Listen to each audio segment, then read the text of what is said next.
I pledge allegiance to the flag of the United States of America and to the republic for which it stands, one nation, under God, indivisible, with liberty and justice for all. All right, welcome again. Good to see everyone. We will start off by, I'll make the motion to approve the expenditures of payroll. Roll call. Mr. Bland. I skipped right over. Roll call. Mr. Here. Bland. Mr. Robinson. Here. And Mr. Rager is excused for medical reasons. Now, I will ask for approval of expenditures and payroll for August 17th through September 28th, 2023. I so move that we approve the expenditure and payroll from August 17th through September 2023. All right, Mr. Bland. Yes. Mr. Robinson. Yes. Also, I'll ask for approval of minutes from August 2023 meeting. Is that both meetings? Yeah, in July. In August. Yes, but both in August. Okay. Normally, So the we had August 2nd and August 16th. yeah, I'll write that in there also. Okay, so I'll make a motion, we approve the minutes from both the August 2nd meeting as well as the August 16th meeting 2023. And I'll second that. All right, Mr. Bland. Yes. Mr. Robinson. Yes. And now, before we go to our department heads, what's that? I believe this. Yes, we kind of acknowledged this the last meeting, but he was able to join us because he was school, and that's a good thing. He's in school. But Jack here, who's one of our Eagle Scouts, so it's part of your Eagle Scout final project, I guess, and we approved this back in the spring, I believe, like spring, early summer. But for him to create these flag retirement boxes, and one of them is on the exterior here at the community center, and one is down at the American Legion Hall, which we have 7 Legion members here. So wanted to acknowledge you for your hard work and thank you for your commitment to the community, and welcome to say anything if you'd like. But otherwise, I know that I've seen him in action. I've seen him out here volunteering at a lot of the different functions and concerts and all that other stuff. So it is quite a process to go through all of that to get to the point where you're at the Scout level. So thank you. So again, welcome to say anything. If not, we just want to say thanks for giving us another resource here for retire flags. All I really have to say is thank you and thank everybody for helping me get this year. It's a really good resource for everybody to use. So I just want to say thank you for improving it and helping me with it. Great. All right. Thank you.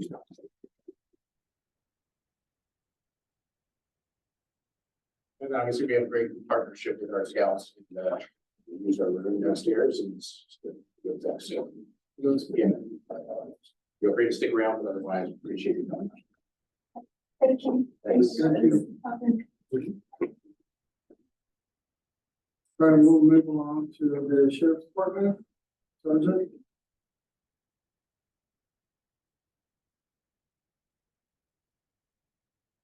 Hi, for those of you that don't know me, I'm Sergeant Matt Sewell, County Sheriff's Department. I'm one of the day shift sergeants at District 1. Was available today. So I was emailed some information, so forgive me if I stumble on this because this is my first time doing this here. For the month of August, we were dispatched to 287 runs. 218 of them being police-related details, 69 of them being non-billable. With service exchange, there were 103 times that Miami Township cars were requested outside of Miami Township. 87 times those cars were sent. 16 times they were disregarded or otherwise handled. And there were 94 times when county cars were requested into Miami Township. 58 of those times they were sent. 36 times cars were disregarded or otherwise handled. Our deputies took 11 criminal reports for the month of August in Lyon Township.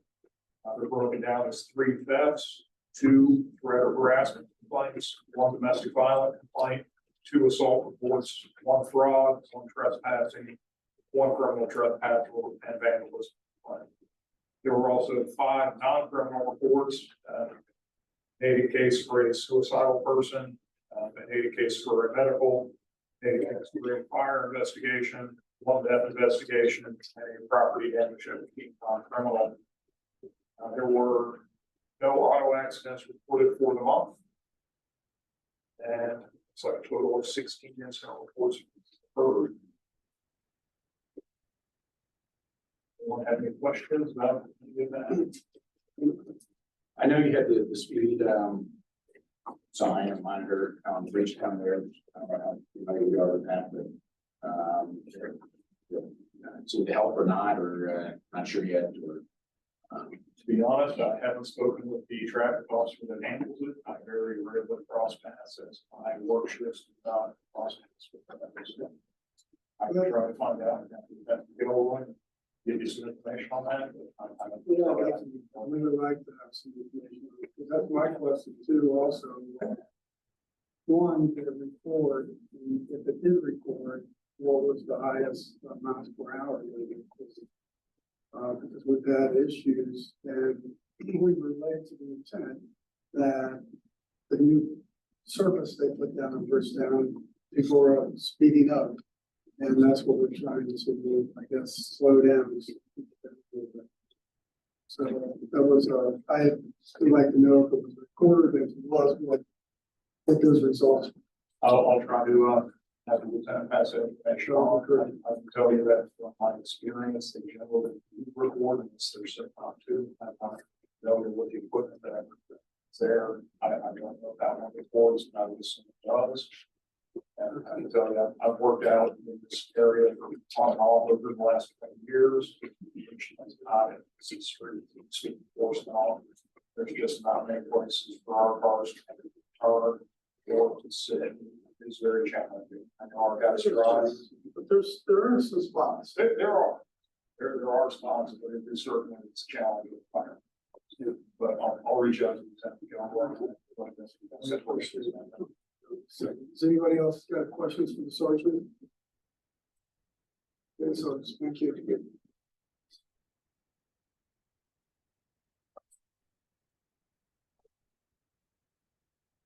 Thanks, sir.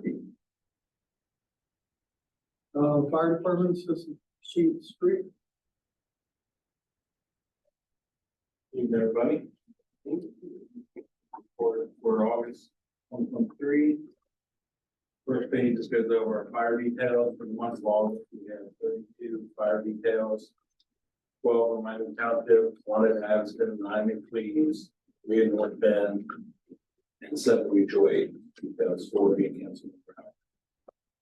For EMS, we have with 144 EMS details and 1 received. At that point, we have 75 details in Miami Township, 14 in Addison, 34 in Cleves, 12 in North Bend, and we gave mutual aid 9 times to our surrounding fire departments. And they gave us 1 mutual aid. 34.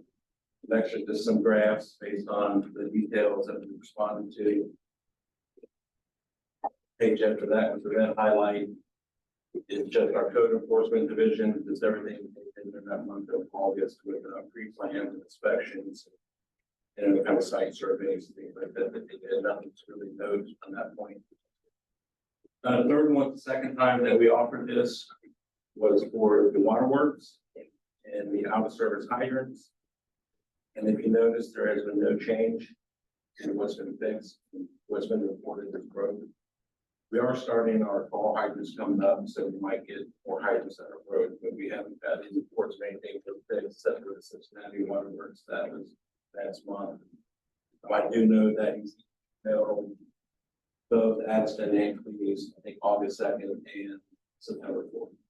So I don't know what his replies were after that. to exclude and Addison, whatever, what about Cincinnati? And then there.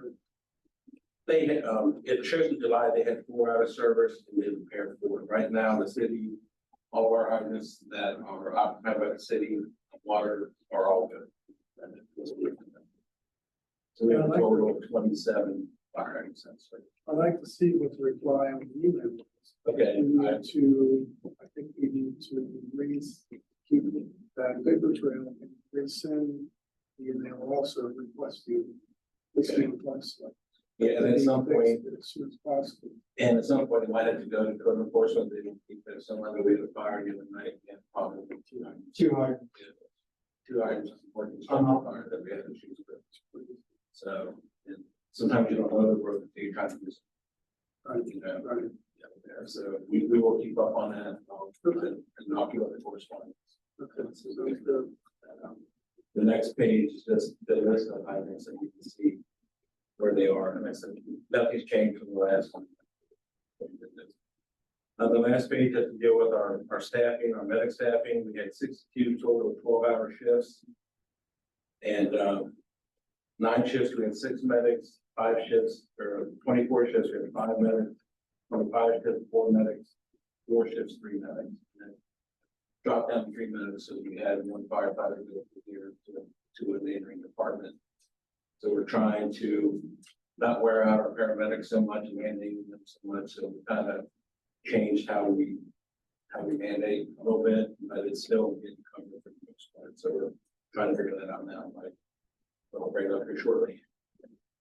And then you can see like the calendar events, what we did for the month of August. That we had a summer concert that we came to, and the school came back. 3 Rivers came down to the station. We opened the station up and all supplies and stuff back to school for kids. We had a tractor truck with Harry, and then they participated in Brown.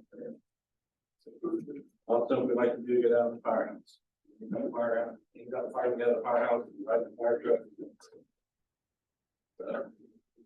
And now I've got a few purchases and requests and other things thinking about that. Approve. One of the first things is it's called a med roll. It's under our TIF budget that we have. It's a little different proposal than what we proposed at the first part of the year, so I want to bring it to your attention and see if we can. And the med roll houses our backstop of all of our narcotics and things like that. So if you have that paper that was emailed, you can kind of see what the reason behind that was. And this one sentence already, this came from Lieutenant Yanko, was making the jump to the biggest water bail and will prepare us for further growth. And it was to carry additional narcotics to expand up there. And under the original line item of TIP, we had budgeted $2,500 for that ball. The quote that he got for a bigger med ball was $3,886, an additional $1,386. Where we had the line item, we had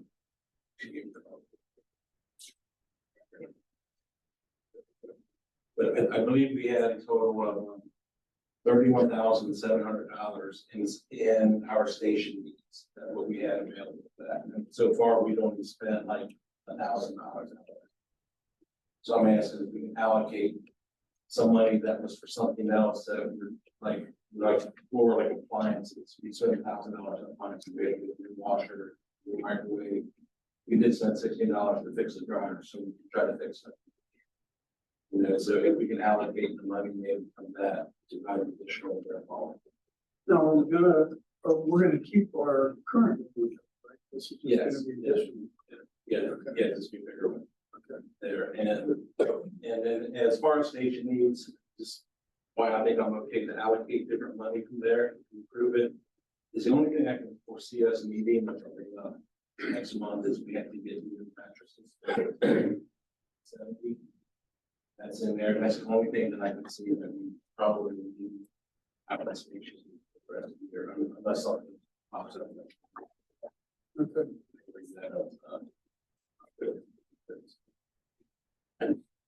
think there is a quote that came, so that's, Yeah, I believe that on the back. yes, Is there any questions? But this was from Knox, right? yes. The company that we, okay, Yeah, same thing, yeah, yeah, same thing, we already have an account with them. right. and everything. I'll just put the copies, if they approve it, I'll put the copy of the PO in your box. Okay,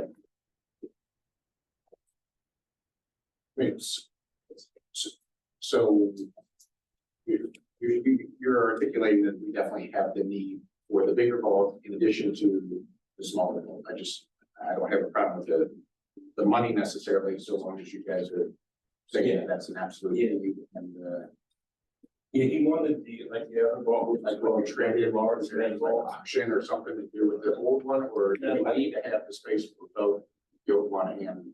like the other red ball was a small, like a 7x7, it's a really small one. Like a really small one, and, Okay. I can see it, yeah. He's just, he happened to see that they had a bigger vault that would house narcotics and stuff that we can house in there.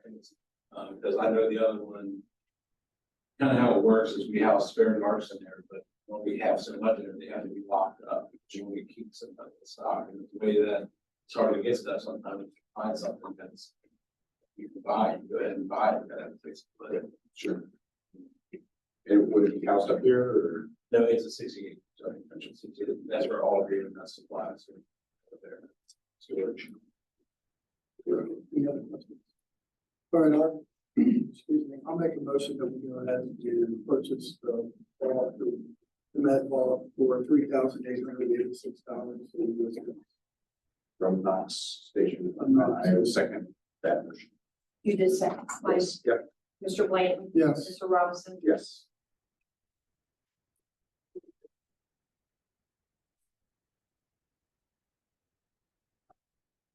One other thing we would like to see if we could approval to hire 3 part-time firefighters. This would be pending passing the physical and driving record, like everything that would be passed the background check. They've actually already passed the ability test and the background checks, and passing the physical and the driving record. The names would be Nicholas Palacini, Michael Hudson, and Oscar Garcia. You've already been interviewed. I think Lieutenant Travis probably interviewed most of them. Like that. And then you firefighters. Like everybody else. And they are compliant with the policies and procedures. I'll make a motion that we go ahead and hire part-time, the names that were listed as Assistant Chief Street. I would second the motion. Okay, Mr. Blanton. Yes. Mr. Robinson. Yes. It's not on there, one more thing, this is not there. Like, see, I remember last time we talked about it, our firefighter paramedic opening, I said we had 3. We had 1 applicant, we've already looked at, we went through this personnel file. We said go ahead and move forward with what we want to do, so he's got a state physical scheduled for Friday, and we have a test. We could approve his hiring full time based on passing of these.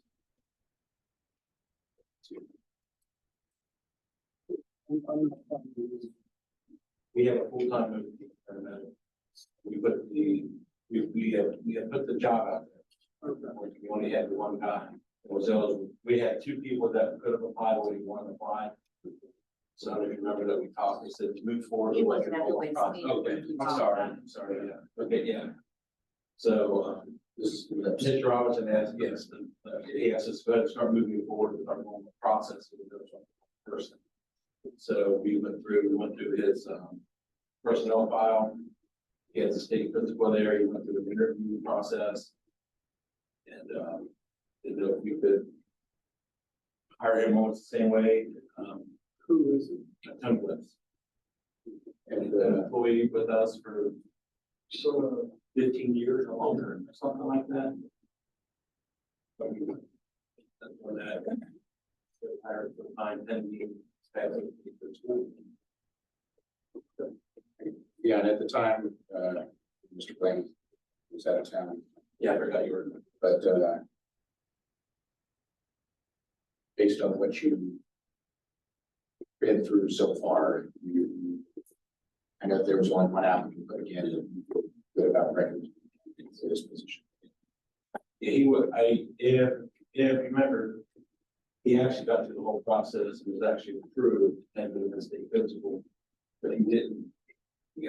He didn't pass the state physical at that time. So after going through so long of trying to get what he had going on fixed, the township moved on from that little lengthy process to get what he had going on fixed at that point.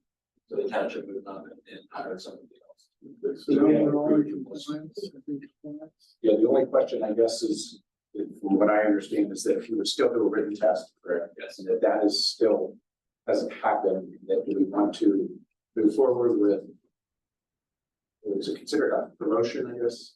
Yes. Or so, promoting him, and we will come passing the test, or do we want to wait until after the test is administered, make sure that he passes, and then? I'm fine with it. Are you, is that your recommendation?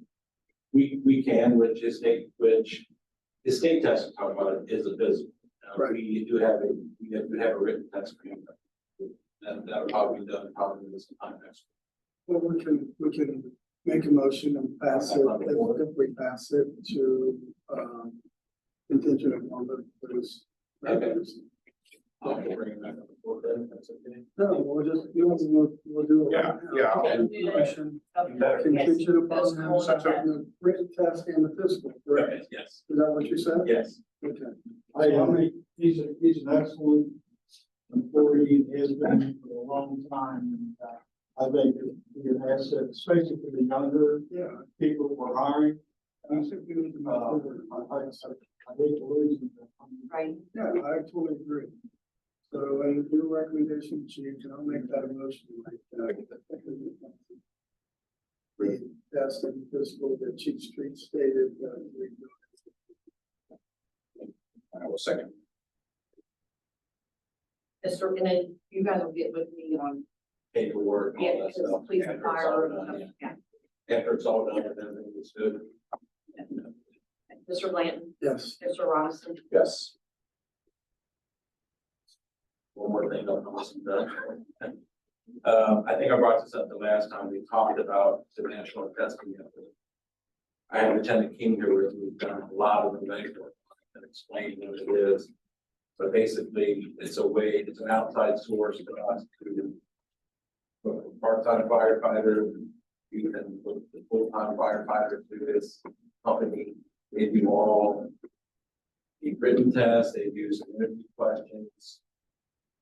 They do like a physical, they have you do a physical form on that stuff, so all the applicant does all that, all we might have to do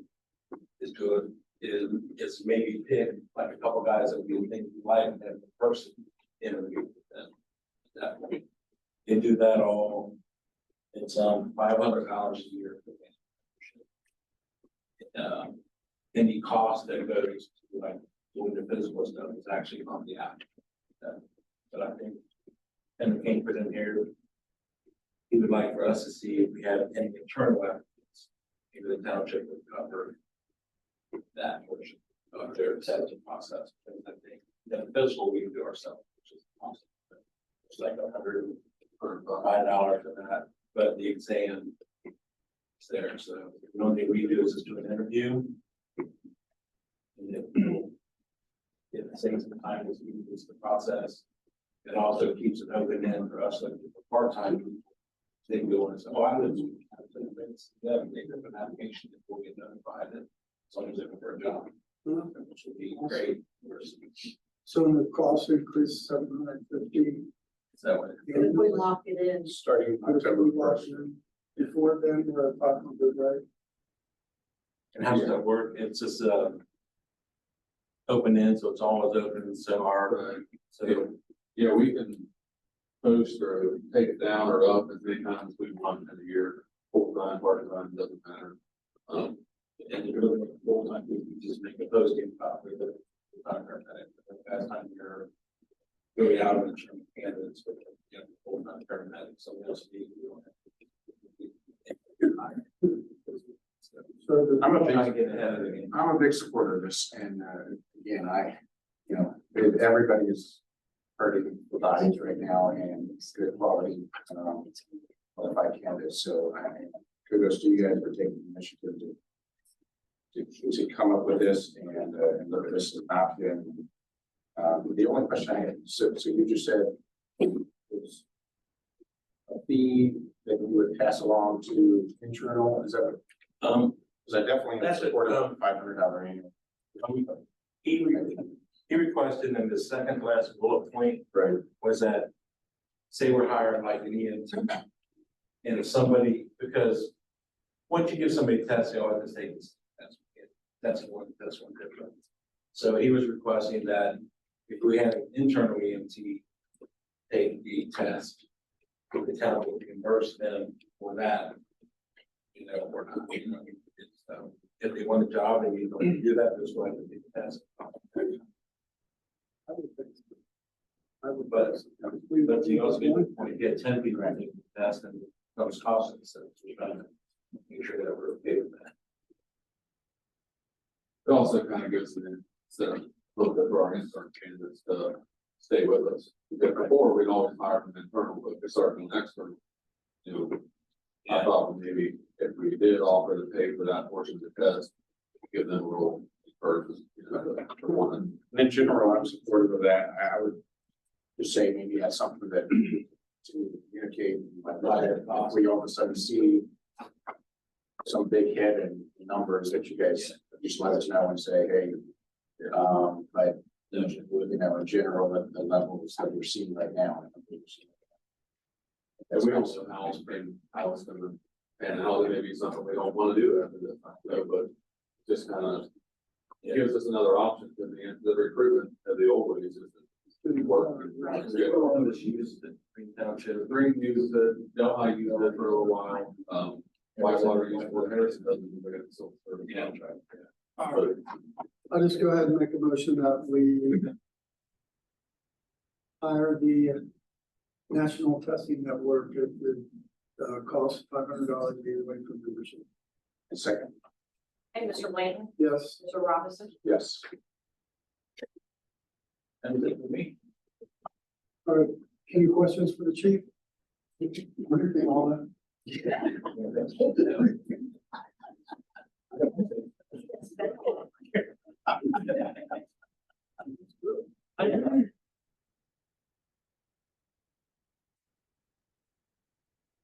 Senior Senator, Ms. Herman?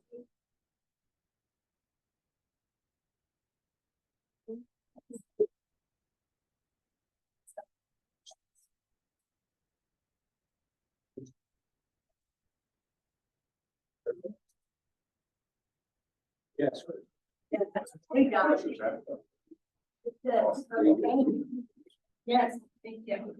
Okay, August report for the senior center. August 3rd, we went on a Red skating tour and we went to the Reds Hall of Fame in the museum. It was an all-day affair for us. We started at the museum for that and lunch and went behind the scenes at the stadium, which was really fun. We went to the dugout, saw where Otto put his helmet, hats. We went to the press box, and so that was a really fun day. Actually, we have a lot of stuff going on with the Reds. We went to the game today. Sort on it. We did. Lost again, but it was still good time. It was a beautiful day out, and we ate good. But so anyway, and then again with the Reds, a few months ago we had this program. We bought this program. It's a 3-part program.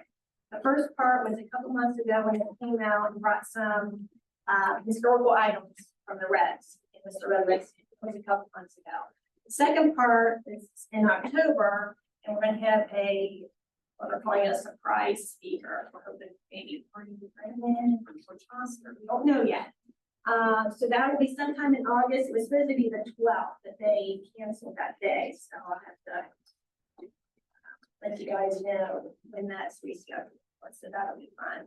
And then end of October, the Reds are coming out again for special trivia today, for trivia day. We have prizes and stuff, so. That'll be fun. So that's October 26th. August 8th, grade parks program at the senior center. We partnered with the library. So the Hamilton County Parks brought out animals and did a presentation.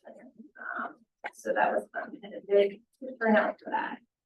So it's nice working with the library. So we have programs and, they send their people over and just a nice kind of partnership. So we did it. It's a great parks program, obviously, August 9th, another Reds game. August 25th, we went to Wright Patterson Air Force Base, stay there, which was very nice. Walked around with one of our members, Stan Goulden, and he was in the Air Force. And so I learned a lot that day. I learned a lot that day, but he had a great time reminiscing and telling me about all the planes and stuff, so. But that was a good day. Upcoming, events, Tuesday, actually tomorrow, or not tomorrow, Friday, the Q hearing is going to be at the senior center giving, free hearing tests. So that's Friday, that starts at 11:25. So if anybody wants a free hearing test or you know anybody, just call the center to make an appointment. But you take advantage of that. So Jimmy, come on.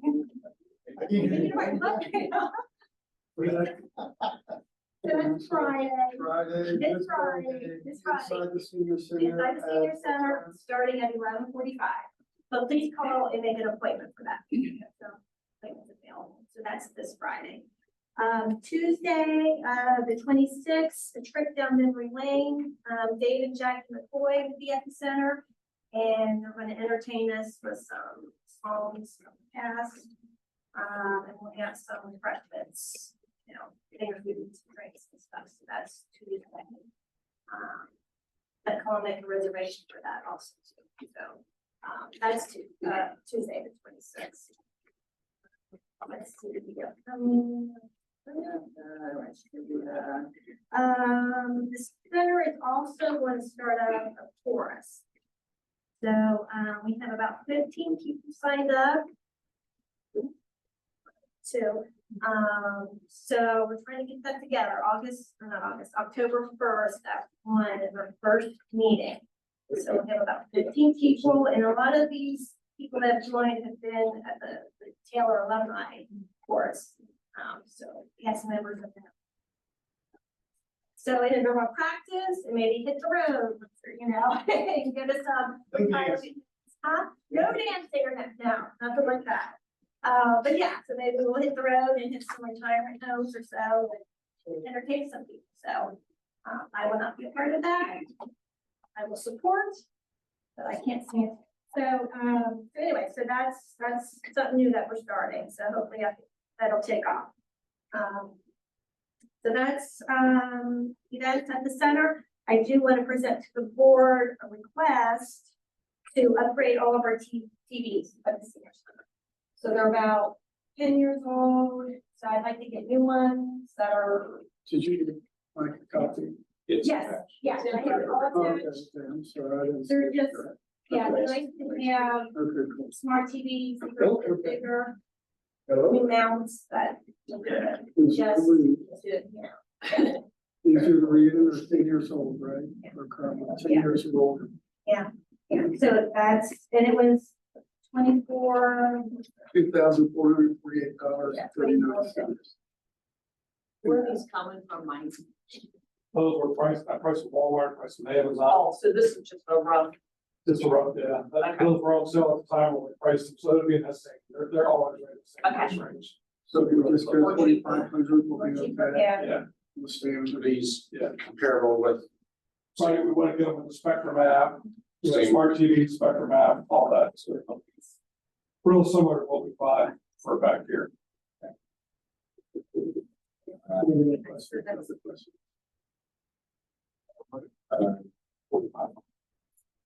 mean, as long as you think you need, the three, the 75.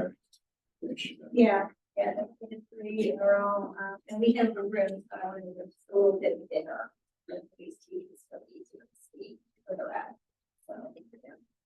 One area is like a common area where the bigger TV will go, where they will actually watch like movies during the Yeah, day. we have movie day. And that's the biggest area that they have, and the others are offset, so they're gonna upsize from the 40-inch TVs that they have there now. But even going to the bigger TVs, those TVs are typically got a big 3-inch frame all the way around the screen, so they're almost identical in size. I definitely think you need upgrades, it's just because you need, but if you're saying, I guess you guys. Keep it through. Okay, I'll make a motion that we go ahead and purchase 3 TVs for the senior centers and the wall mounts at $2,500 even. Up to. Second. Up to. Mr. Blanton, Yes. Mr. Robinson. Yes.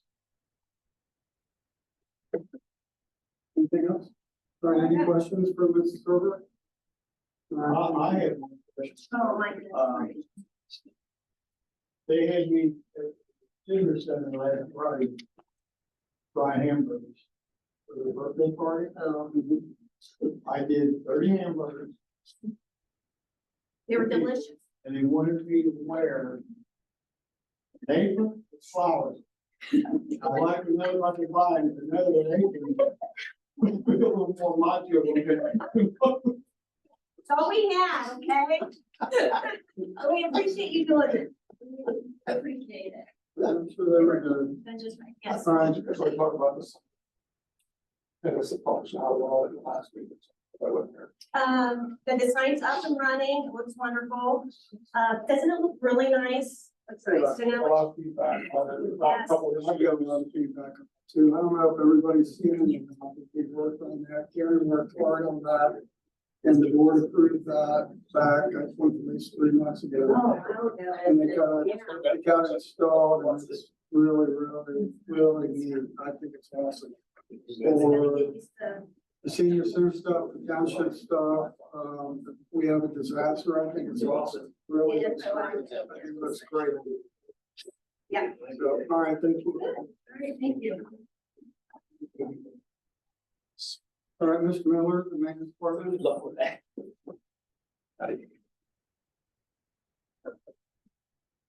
I don't have all of it. How's everybody? First of all, I think all our roads are completed. All our roads are completed. They did a lot better job this year on cleanup than they did last year. Because I heard. I think the new guy that's running strong, actually stepped up. Did a job. Them on firehouse.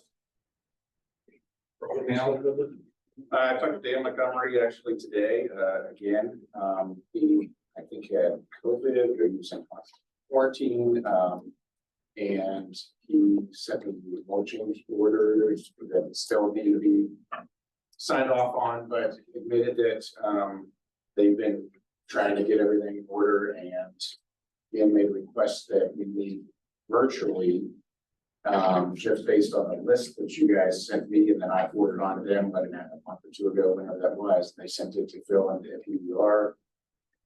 We had responses, for me, I told them it's kind of hard to do it virtual, so I thought we needed to do this in person, but if you guys think we could do that, obviously, it's a lot easier for everybody to jump on a computer, but if, if we need to walk through I it. have never seen this. I think it's a good to put this together. I mean, the biggest thing is the HVAC, there, and, they said that they need access to the, whatever program that they can monitor and see whether, by, I don't, and that's where I thought it would just be easier, just person, if you guys are okay. But, he asked if anything had changed since you sent the list, and I said, not to my knowledge, but that we just need to work through that, so, yeah, I had reached out to him a week or so ago, we contacted him again today, and finally got a lengthy conversation. Well, we need to get the list of Mr. Miller. Okay. Well, I got it from Lieutenant King. Forward to him. That's just the list of the guys down here, the trailer, over the last however many months, but. Right. The HVAC definitely. Sure, I was in person. No way we can discuss some of this stuff. Sure. The only thing that I'm thinking maybe different the last couple of months, they did finish the fees and things. Right. And he asked about that, and we can speak to that. We're still, We said I get calibrated or call at clock or something, so. That's a 2,000 gallon tank. Put like 90% in, so 100 gallons. But you don't have to put that much in, get it calibrated, so I think Bill called me the other day last week. You're gonna do that, so. Decide to spend however much money in diesel. That doesn't happen. So they can finish up. Yeah, we need to. I mean, he asked me, well, I asked him who from externally needed to be included, and he said Jamie and Phil. He asked, I said, well, what about internally, and whoever you guys want to bring. So I need to know from, fire and you, like, who all needs to be included, so that we can get it. There. And Travis is, his crew down there doing most of the legwork, trying to find all what's wrong, anything wrong is what needs to be done like this. Go ahead. That's basically what we're doing. Our mini excavator is supposed to be somewhere in the Cincinnati area. I thought it was coming today, but never showed up. And once we get down, we can get on some houses and things. And that's basically all I got. Yeah. All right, any questions for Ms. Miller? All right, thank you. All right, safety, Mr. Dean. Huh?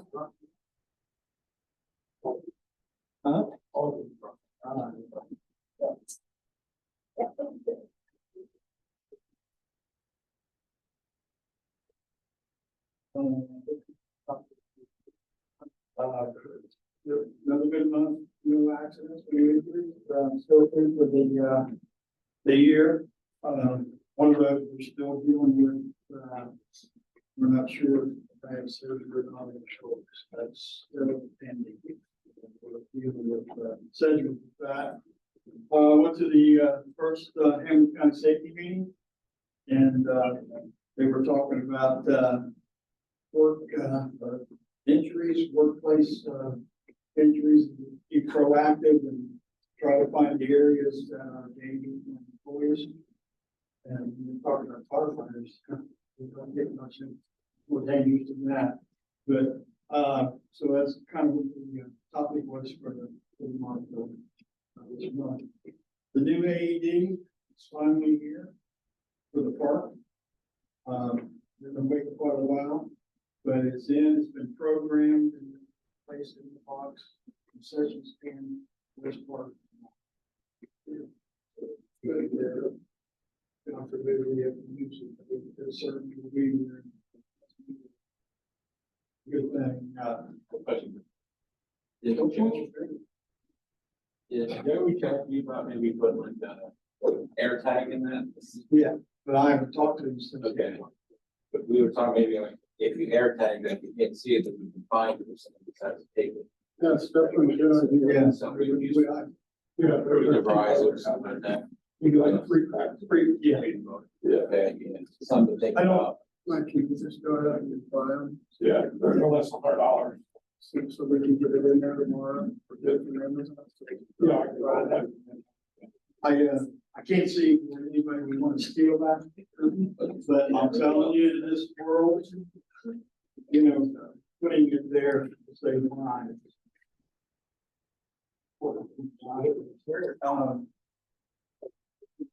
Yeah, we went to the school and met with the trainers a couple of weeks ago and talking about areas that we would access for the EMS fire out there. I'm sure they have an event there and trying to get trucks in and additional personnel. And during that meeting with the trainers, I brought up the topic about a radio.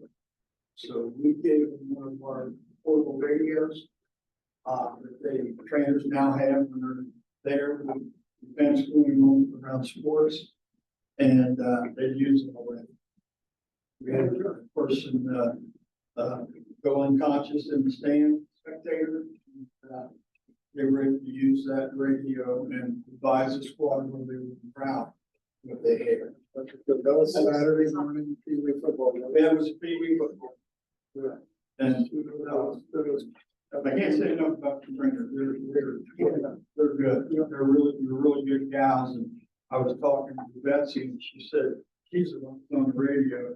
And she's, I mean, you gotta visualize, you got a person unconscious, first time she did the radio and all they heard squad was. They go, calm down. That's what's going on. That's normal. That's normal. But, you know, so it's a good answer. I have and it's already been used. I attended the seventh annual Hamilton County Partners in Emergency Partners Preparedness event. And it was an excellent session. They talked about everybody here knows about the train derailment in Ohio, this part of Ohio. They gave updates on that. That's going to be years in the future before that's mitigated, that total event.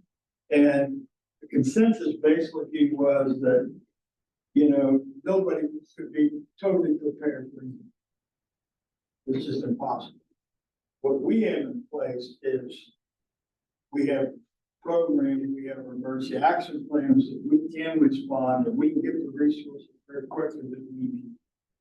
Because we got the river, we got the rail, we got the 275 exchange, so we've got a lot of things that we are proactive about. But we never have to use. But it was a very, very interesting session, and I appreciate you all letting me go. Hamilton County U.S. Chiefs, which is a group of fire chiefs from this side of the county, they're not part of it. They're not the Hamilton County fire groups. This is kind of chiefs from our area that we spawned together, and we had them at our station 69 when we go on a tour, see the station, and they were very impressed with me using that facility. Also, there's some training for their. So that was a really good session. One of the things I do want to talk a little bit about is the stress that's been put on the party department the last few weeks. There's been some very dramatic runs, and it's taken the toll on senior firemen, and it's taken the toll on youth. When I say that, it's part of the post-traumatic stress that people deal with, and we deal with it in different ways. We have a couple of guys that belong to the Southwestern Peers Group, and I met with Rob and myself, and we talked about what can we do to be proactive and help these people go through these issues. They're serious, being very serious issues. So we had group come out today, and they met with people that's been on these incidents, talking about the school incident, that many children involved. I've been on. But that was one of the. And we had a gentleman right in front of my house. The other night was they were injured, and it's the same crew. So we had them come out today. They were there, what, almost 3.5 hours? 3.5 hours, and we're looking, putting a they call it an EAP, employee assistance program. We're working on that now, so we can direct them. So we're maintaining their assistance. And you know, the fire service, we're far from. I mean, we're not gonna, we can handle it. This day and age, it's tough. So we want to make sure we're stepping up people. So there'll be more coming along with some training we may get along those lines. And I'm also going to reach out to the group that came in, did our sexual harassment training. See what they have really lost. It's good in the future. But along those lines is we do, I went on a fire the other night, and we have one officer. What we get. We had all our 3 units. And when we have our officer respond, he's taking out the firefighting directly. He's put in a command post. Or he sets in a command post and he gets additional resources based on what the fire is. I am very, very critical right now, and I'm worried about our people, and we really need to get supervision in place as quick as we've been taking time on. We only got 4 lieutenants. So to manage the fire department 24 hours a day, 7 days a week, the work people possible. I just ask whenever to get more people on to support the fire department and try to make that happen, because we're gonna, if one of our officers go down, you know, it could be homeless. And, you know, COVID coming back, as we all know, see, children's hospitals mandating masks for next, I believe Monday.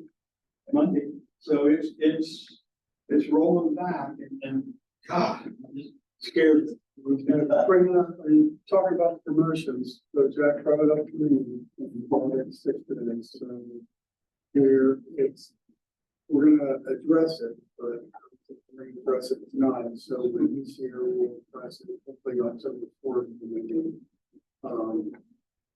So we will decide whether we move forward. I mean, it's critical.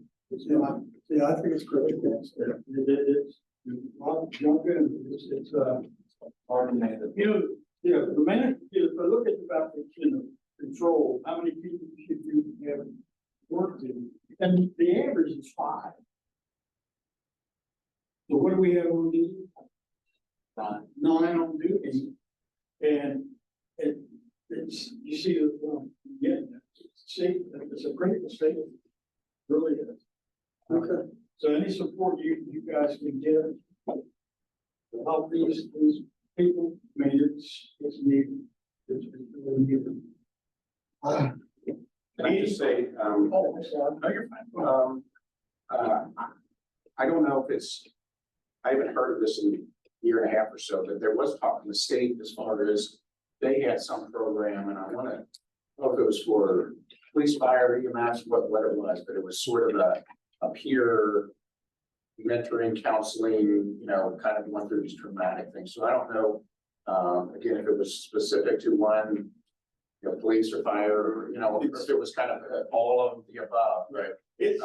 I saw some program a year and a half, 2 years ago where somebody from the state was trying to talk about this issue and That's say where I that think this is rolling. we need to kind of calm down and whenever there's an issue, that it's not just going to, not that there's anything wrong with, a civilian counselor or something, but sometimes it's nice to talk to somebody that's kind of walking their shoes. The count of peers every day were Okay. We had 2 peers that went through training inside of the fire department. So they do talk to people. There are 2 that initiated more help because what, I mean, they can handle one, a couple of people, but when you get multiple people coming, it's beyond, that's why we did what we did today.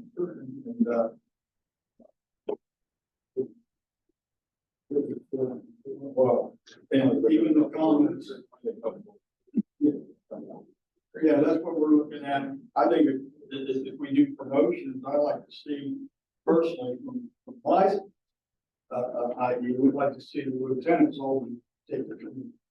Because they're gonna work with the people 24 on 48 off. They get to know, they'll be able to see the target things that change, they might be able to resolve it. Heating season's coming, so make sure your furnaces are in operation. It won't be long, you'll have snow falling. And on the tenth of October, at the senior center, is that the date? Yeah.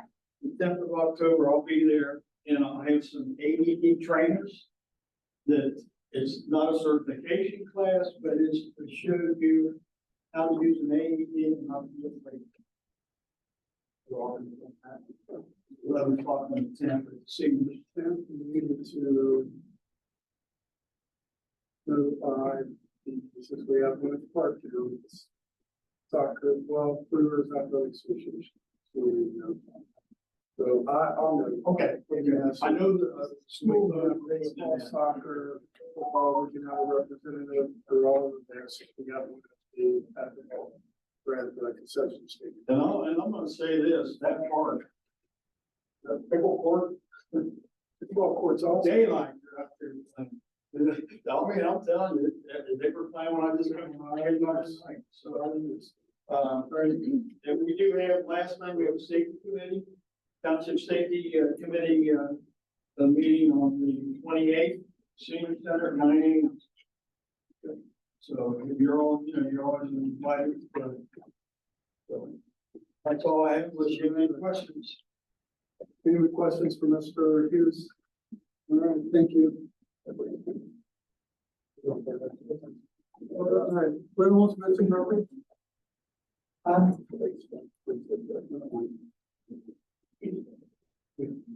Good evening. In August, we had 13 events in the lower level and community center, 3 events in town hall. We're still running at about 85% of all events are community members. So that's a good thing. In 2023 to date, we have 206 events booked in the community center and town hall. For communities, overall, 206 events total in both facilities. We held an open house on August 9th, 17 people attended. The next open house is going to be October 18th. And just a quick reminder that liquor permits are not required for weddings or anywhere where you're not charging for alcohol. But since the doors opened on this facility, liquor permits have been required for any sort of fundraiser that happens in the building. That is nothing new that came with me. I didn't start that. Correct, Paul? You're right. Thank you. Just making that clear. There's been a little talk that that was something new. It is Yep. not new.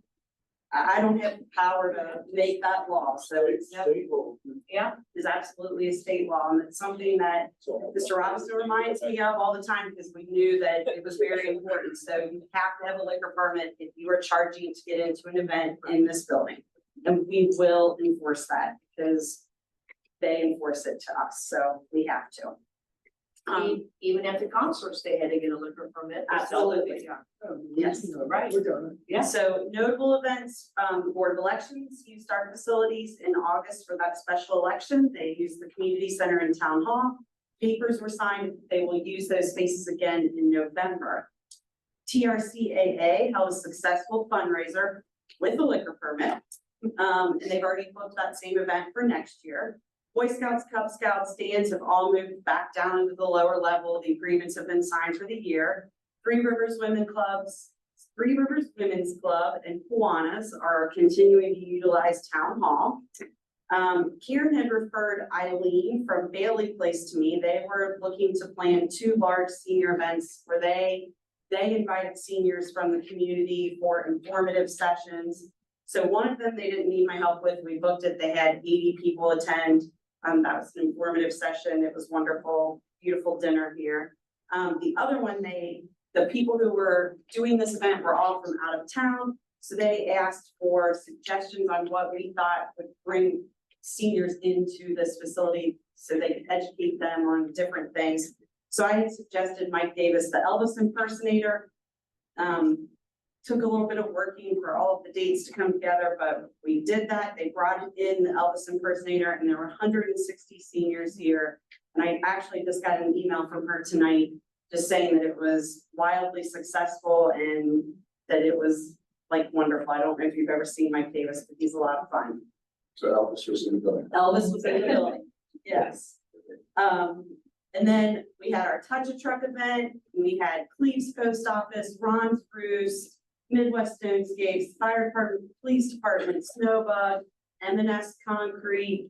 They were all here. Tons of community members participated. It was a lot of fun for everybody. Just a good, easy event for the community to enjoy. And I think all ages enjoyed it. Saw a lot of men climbing in trucks, and the Brinks truck was here too. And the Brinks truck had 1 million miles on it, over 1 million miles. Yeah. Maintenance updates, there was a small leak in the hallway that was taken care of quickly. Shock tile we put in our dance floor is coming in tomorrow to replace this transition strip that's all coming out between the carpet and the dance floor. Upcoming events, we are going to do another goat yoga because they were so successful. So we are looking to have 2 more sessions of goat yoga. Tentatively, I'm waiting on a definite, but we think that's going to be November 2nd. And then Winter Wonderland in Miami Township, a family holiday event, is going to be held December 8th from 5 o'clock to 8 o'clock. There'll be pictures with Santa, activities, different things, full family fun. So that's all I have. If there are any questions. Hey, we're renting the hall this week. Yes.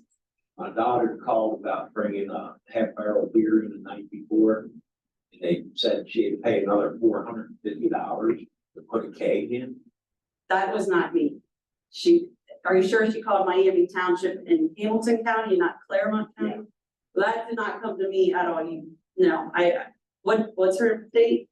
The 23rd.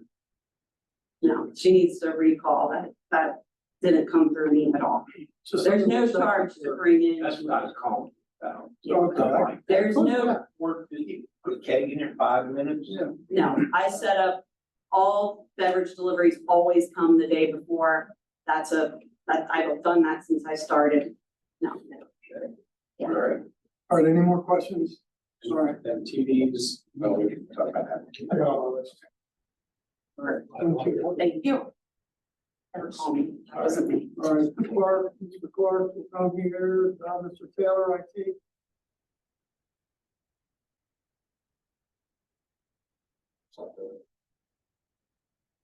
Good evening, everyone. Quick list to hit. We'll start out with TVs. So as you know, we try to save some money and switch an enterprise account. So we switched all our service over to enterprise, including our cable TV service. Through enterprise accounts, they do not let you stream video. So now we have to convert just the TV portion back to a business account. So we're holding this. So we've got a brand new account rep.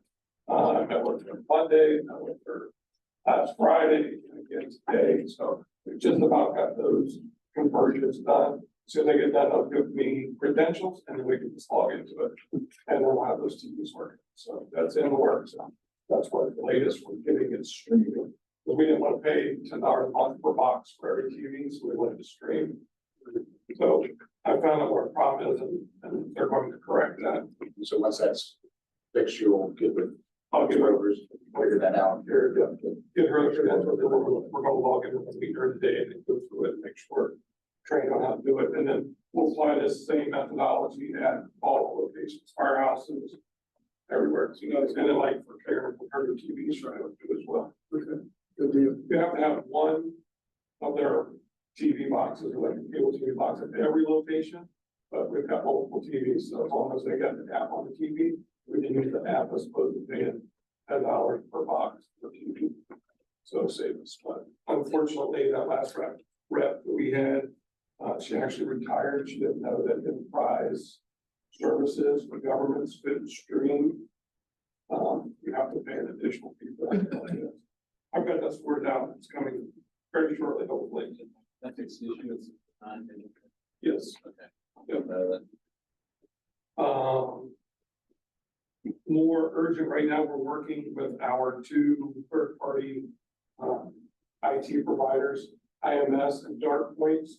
Both of them had equipment failures. It was due to their data centers that had a problem, some kind of power issue at their data centers. So our network connectivity went down and was causing us not to be able to log into our server.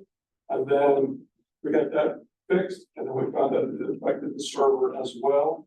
So then the server was taking a long time. They've been working on it since Sunday night. Day was better, but now instead of being all the time, it's a random issue, so everybody gets logged in, it looks like it's working well. And then, like, if you walk away from the computer, it times out and come back, you can't get back on your computer. So we're still working on that, it's an issue, they've got all the engineers on it, it's been escalated. We're hoping to have that resolved tonight. I just got an email right before we came into the meeting, so, we'll try to get it quickly. But they think they've got the solution in place. But that's been a major outage for us for the last 3 days. Let's see, working with Megan on getting the UAN, cities and authorization to the state to allow me to interact with our state account through UAN to get the cemetery software installed. They have got that approval. They're setting up the links so I can access it and add it to the new PC that I got installed over here in the admin office. So that's, that'll be done shortly.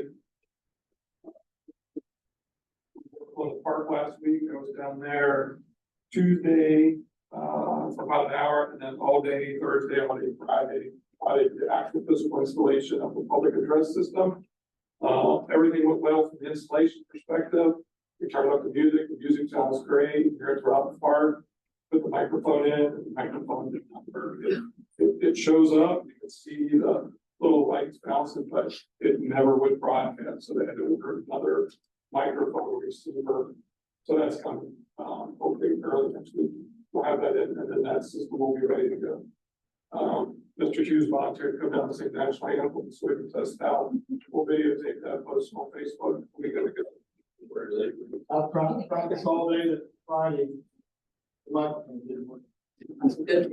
So, Blessing for. Talking about signs, work with Karen, signed up, we talked about that earlier. One of those guys were in town. We did ask if they would give us a quote for connectivity for our sign here.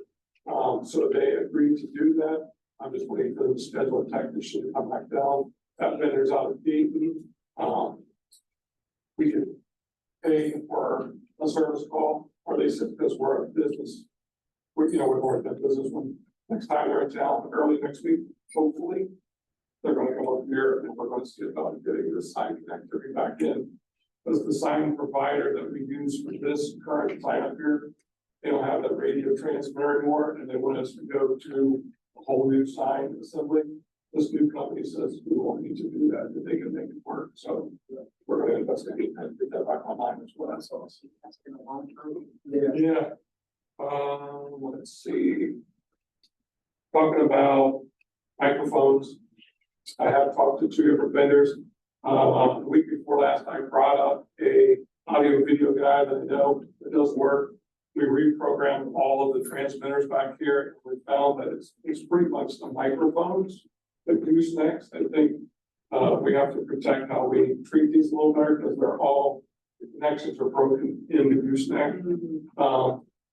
And then the level of radio communications from those devices is now at FCC band frequency for microphones. So we're looking at doing basics. None of the local vendors want to do it. They all want us to go to the new technology, which is 4 times more expensive than this, but I think if we work through a couple of local vendors and like, the guy I talked to, he's willing to do it on the sides. I can have him put together a formal thing, but he's looking at, just buying the stuff that's left out there in surplus for now, where the overall, we go to the new technology and re-outfit the whole room with amplifiers, sound, all that stuff. It's like $27,000 quote. And just to replace the transmitters and microphones is about $6,000. So I think that'll get us another 5 or 6 years on these, and if we treat the equipment right, I think we picked these up, repaired it by the goosenecks a couple times, and we had follows our issues, so we'll get that looked at. And if that's something we want to pursue, I will ask that same gentleman to come up here with me to give us a formal. If you would, proposal. I'd like to see if we can get something in writing, that'd be great. Successful. I've talked to 5 vendors now, and they all said no thanks. Workers net. Yeah, I think so too. Okay. And the last thing I had, we had some questions about some of the hardware up at Station 68. And you guys did approve the one computer to be replaced. While I was up there, it went out the day room, it was having errors with the print. That is the common area, and we rotate all the firemen through there. So there's like 52 user profiles on there, and with them all saved their documents. The hard, it's got 2 hard drives in it, they're both full. That PC is like 5 years old, so I recommend we go ahead and replace that one too. And that's one additional one. I don't think we need the management level PC there, so I'm just gonna recommend we quote one. For Dell right now, they're running about $768 right now on sale, so it's in the fire department budget. I talked to the chief, he said if you guys could approve that in his line items, he had $20,000 for hardware. I think we spent around $9,000 so far, close to that with what we've purchased, so So it would be 2 of them. one more. We've already approved one, we replaced. I was up there getting ready to replace that one. It's not in yet, it's been ordered. I found problems with the other one that the firefighters reported. So would you say like up to 800? Up to 800 feet, fine, yeah. Okay, good. Yeah. Okay, I'll make a motion that we approve the expenditure of up to $800. And I'll second. Okay, Mr. Blanton, Yes. Mr. Robinson, Yes. Thank you. Like I said, that is line item budget for Yeah. fire department. So I'll make sure that you understand. Exactly. My head. And then the last 2 things that I'll send back over to you again, to review is the ADA website compliance for Miami Township, and you can look at that. And then, we talked about the cybersecurity training for all the employees. We want to readdress that, go see if we can, everybody take a look at it, and then we'll schedule a date, and I think, we can make that happen. You guys are still in agreement, and they would train all of our employees, and for a particular set time, which is in the documents I sent over. It will actually spam our employees with virus simulations and spam emails, and if they open it up, we'll get a report at the end of the month saying, hey, you see it, you open these emails, and we can press it to be more proficient with looking and monitoring their email. So that sounds great. Other than that, anything else? Any questions for Mr. Taylor? All right. Thank you. Thanks. All right, before we move on to the public. Flyers.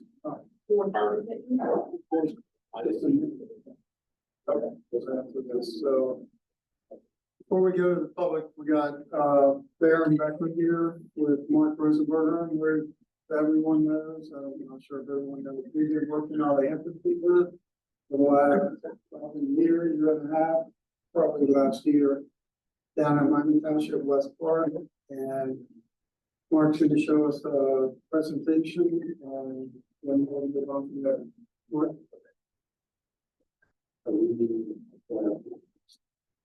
I'll look at it.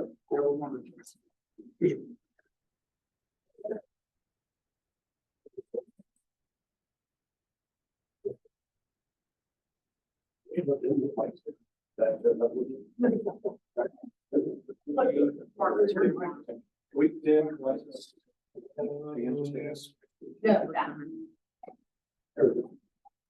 That's a lot done. Yeah. How do you do this? Yeah.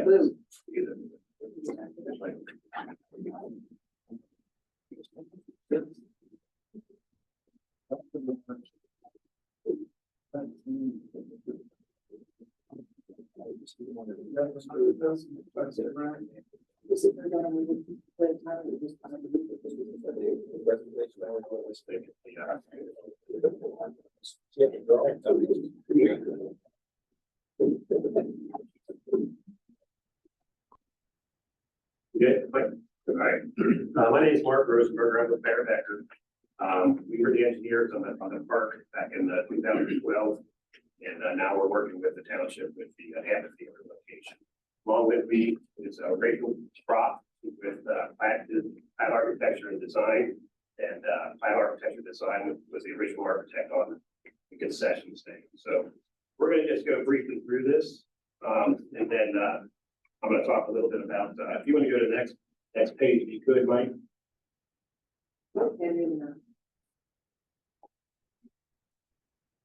That's fitting the screen too well. With the trunk holder. Yeah, yeah.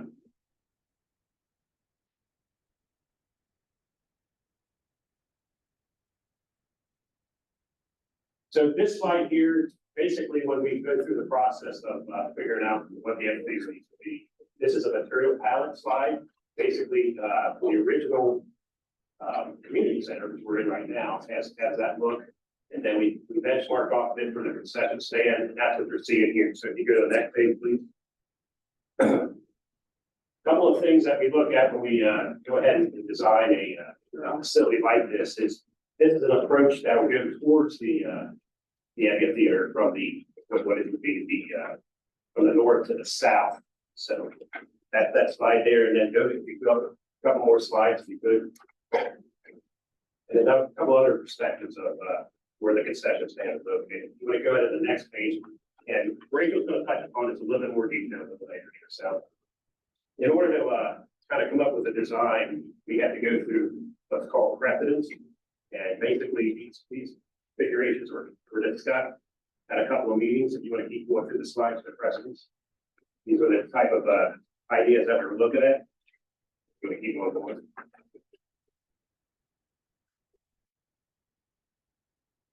So with that, you want to go to the next page there.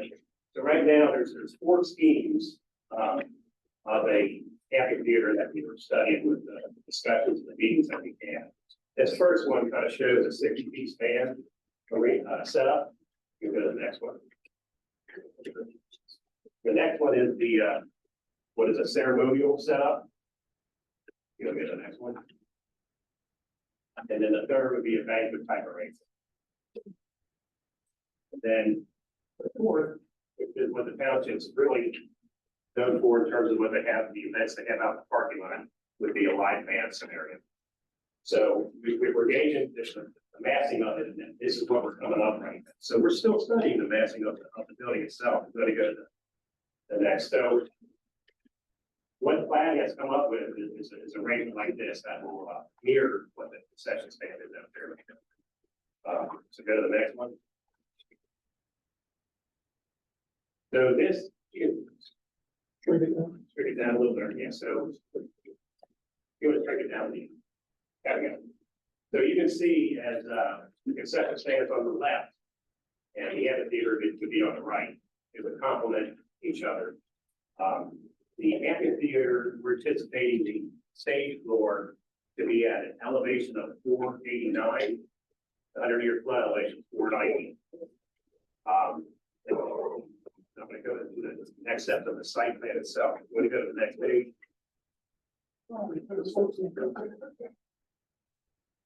Next one. Sorry,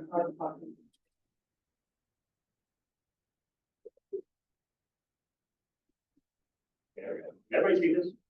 You so much good. Yeah, that's all of it. So here's the current concession stand as it's located on site. The amphitheater would be located in this area right here. Currently, we would have a drive that would come up here to add to dropping off equipment and so forth. So this area here would be the seating area. We would do minimal filling in this area.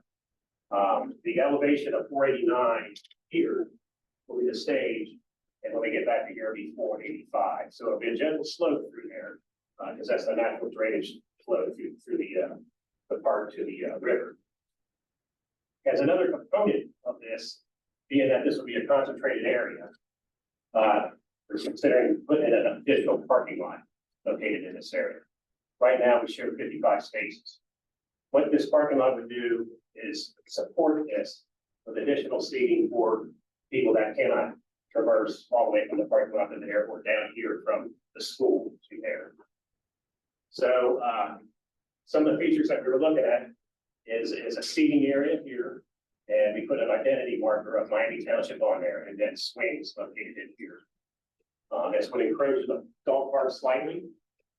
And everything else will remain intact. So, all the existing facilities through here will remain in place. As part of this, pushing this parking lot in here, but right now, currently, baseball or the football field that they practice on is in a direction like this. That will be pivoted back to achieve this additional parking in that area. So one thing that is going on right now is currently the township did build each parking stalls here on the Three Rivers School campus. There is an agreement for parking and access through there. This would just be an extension of that agreement. I think that's all I have right now. I'd like to turn it over to Rachel. She can maybe just kind of talk a little bit more about the programming of how this works through here. Mark, I'm sorry, can I ask while you're there, just, so that's Three Rivers, the land? The boundary line is this big line right through here. Okay, that's what I thought, so, but we already have an agreement to, Not for this, for the ones that are already built. okay, We worked on that when we did the park. We had additional parking here. The single parking spots, he's talking about 55, parking lot, he's talking about, it is currently full parking. And I've been trying to talk to them, I've got a meeting set up with them October 10th to, talk about them possibly donating that money to the township so we can build that parking, which it would just emphasize, I think, the park and the amphitheater itself, like Mark said, for additional handicap parking, loading, and additional parking for the amphitheater itself. So during the event, you may have to put additional portlets in here. Depending on the size of the event, people that are there. So it's just going to be a better way to be able to improve that. So I did not include in the packet here a photo that I took the other night of the cars parking everywhere out here. Yeah. It's terrible. It's something that gotta be done. We're going to just address that. That'll help that. So, you know, it's just, I mean, they're parked all the way on here, and it's crazy, but, the one thing I wanted to talk about is, you know, to have this facility, you can also, when you do have, events, you may have, you know, the tents or this ought to be brought to the forefront, that where you have tents for food and you know, drinks and stuff like that. That's where we would probably place it for that event. This particular area, and I showed green, if you consider somebody sitting in a seat like Cindy is right now, that's 15 square feet. You can get up to 1,000 people. I don't see that happen, but up to 1,000 is the way that is. But I do want to go ahead and let Rachel kind of talk a little bit about the program of the building. So yeah, so we can stay on this page for a minute. Mark had talked about that sight line from the existing parking lot down that sidewalk. So that's kind of how we oriented the amphitheater where it currently is. So if you're coming down that sidewalk heading south, your view of the amphitheater is at the center of the stage to whatever event is going on. So that is that in regards to the site. It is also located next to the concession stand. So we're showing some of this similar language, design wise of the concession stand. You can go back to the previous page and work our way back. Yeah, if you want to see. The bottom one, the one that shows the concession stand, I forget what page it is, page 14.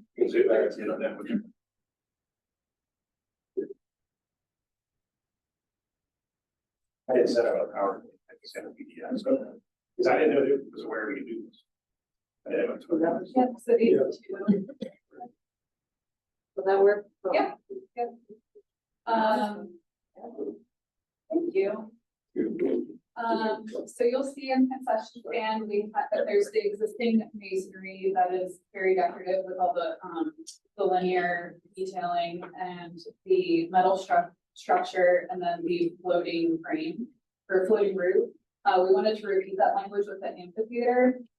So we're thinking masonry for the two structures that will hold storage or possible changing rooms, as well as the masonry wall that's centered, that will play as a backdrop for whatever events going on.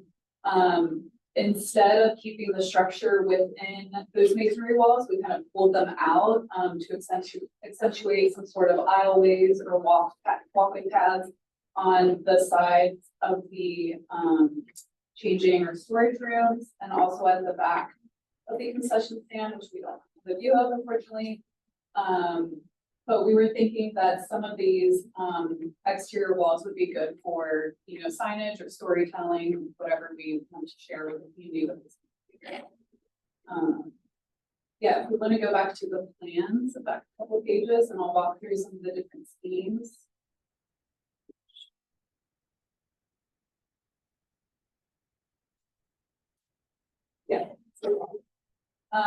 Yeah, so we met with a couple people from Three Rivers School in the theater department and with the band, and heard some of their suggestions and requests for having 2 possible storage spaces and change rooms for male and female. We also incorporated some benches along the left and right hand side and behind that kind of backdrop wall. Also, we're asked to include a space backstage for people to gather before they go out for their presentation or event. So that's why we have, it's about 9 feet by 12 feet that we have kind of between those 2 storage spaces. And then the actual stage footprint is slightly larger than what the schools currently has indoors. It's about 60 feet wide and 36 feet deep. But we kept to that size because we were able to fit a 60-piece band comfortably, with some additions of pieces on the sides beyond. We thought that was comfortable with the site, with the existing concession stand, and to allow for the flexibility for all of the different events that you have. I think I covered everything very quickly. I don't know if we want to go through more of the schemes, but It is the area where the audience is going to be looking for grass. Yeah, okay, it's going to be grass. Yes. If you want to go down to that site drawing at the end there, yeah, would be good. Yeah. You can zoom in or zoom in out a little bit so I can see more of it. Yeah. So right now, you gotta always consider the sun inclination, and we originally had this going more of a direction like this, but during the sun setting, it's hit the trees. We do have really large amount of tall trees in this area along the river, so we have that rotated to address the sun when it's setting, because the events are happening right now. You can see the sun setting. And so that it's not in the entertainers' eyes in their view. So we rotated as far as we could, across the west threshold. And we'll take that under consideration. I believe the parking lot, it's a benefit for not only just this facility, but for all the facilities in the area. So I would like to open it up for any other questions right now. The driveway that comes up into the back of it, that's the existing driveway off of the bus That's going to be lane. reconfigured. It's going to be in the same location, but it's going to be reconfigured. Reconfigured, but that's where that's at, correct? That'll actually be a driveway. It's not going to be a path. Right. I know, looking at that, I'm trying to, where the concession stand is, this is the ground goes, we can drop there, right? Gonna fill that in, is that what, how you? Yeah, so this area here, this area here is going to be filled. Okay. And it's not going to be too much. It looks harder than it is. Right. It's one of those deceiving things, but yes, you will be what's filling in that area.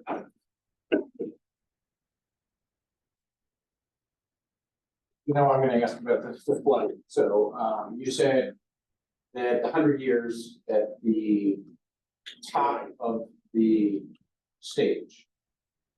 And how many 100-year floods have we gotten in the last couple of years? Not any, what's good. I don't think it had 100-year, because everybody was coming and saying. Yes. So what about the grass area?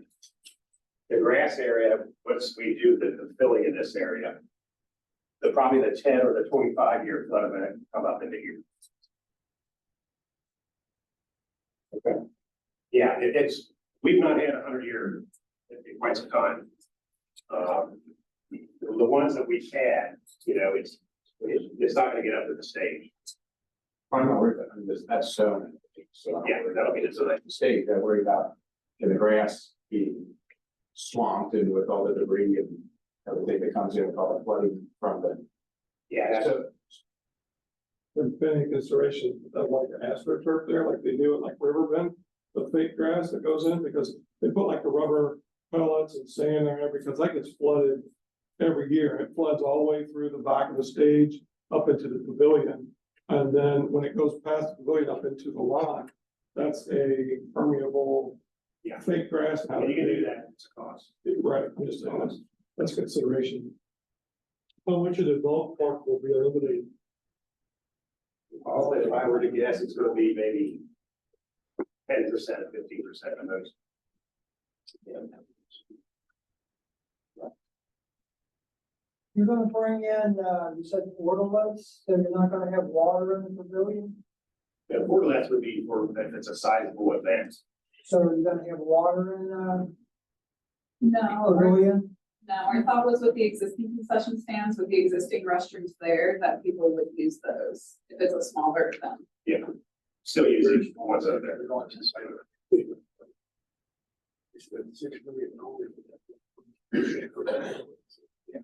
And most of the time, you're looking down, but this is going up, but you don't see that. Yeah. If you can see yourself sitting on a plane and then the stage sits up here, as you're standing here, that's how that'll be. That's how that'll look.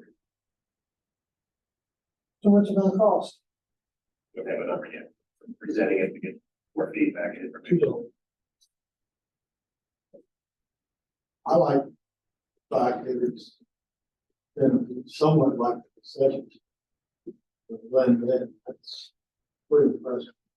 I really like. You. Building, he's standing there singing. You know, I guess I could get. Nobody can figure that. He may work. I know you mentioned it, but how, on that lawn area, what is just approximate seating area? A seating area can get up to 1,000.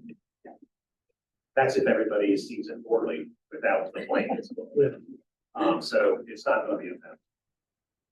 That's how it is. So if you can, this is kind of similar to when, Kaliga, the way it was at Graff here, they had their stage, with their similar to that. It might get similar to that in terms of how the grade goes. It drains away like a Kaliga is. That's kind of what this will be also. But you're filling from the ball field Now, side? the fill will be totally within this grass area here. Yeah, there's a walking trail on your right side right there. It's a ball field. Right on the other side of that walking trail. But Right there. we're not filling it, we're not changing any of that. That grade gonna be that? It's gotta come down to that walk trail, right? Yeah, so So you gotta have a I grade. don't have a grading plan on this right now. So what happens is when this is filled in this area, some of it will slow down. That's what I'm saying. If I'm sitting in my chair like this, then there's gotta be a grade there somewhere, because I'm at that park every day. Right, I mean, There's I don't gotta have be a something. grading plan, Ron, if I did, I would be, but Then you can bring in walking trails coming around this side now. I'm sorry, what's that? The walking trail's gonna be on this side towards the school. Yes, Okay. Cause there's none there now. And the other configurations that you showed with the tables and for outdoor venue usage and stuff like that, that's all inside the same plan, right? It's multi-use with that same setup, because we'll have the same storage facilities, and you use that stage to put tables out there and have any kind of event or anything up there on the stage area. So right now, we're looking at this facility right now. If anything, we're gonna bring it down. Cost, but we gotta get feedback, and that's what we've been doing since we were authorized to proceed on this, is to have meetings, get feedback, and that's what we're doing right now. So ultimately, we're about 80% in our design development. And we're gonna be bringing in our MEP and our structural guys to start applying some information to it, so we can budget a number for this. That number is what it is, and we feel like we need to go down, we'll go down. The design.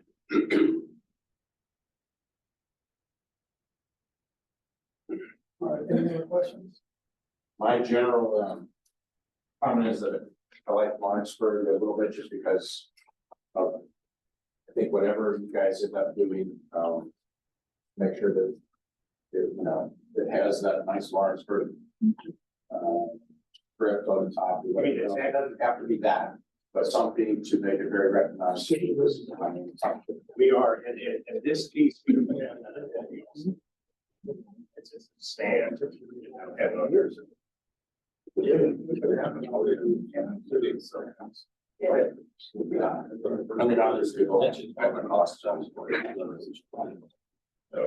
All right, any other questions for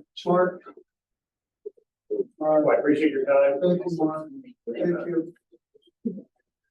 Yeah, multi-use, it's just not one use, it's a lot of use. You have a good night. Lights on. Want to go in the dark? All right, let's try to move on. All right, we're gonna, Kim, are you still going? Yeah, Sure. we still good? Yes. Okay. All right, we'll go to the public. Anybody from the public want to come up? Yes, ma'am, come on up.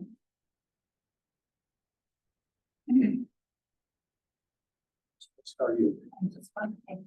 My name is Darlene West, and I am location coordinator for the Reese Across America down at the Road Cemetery.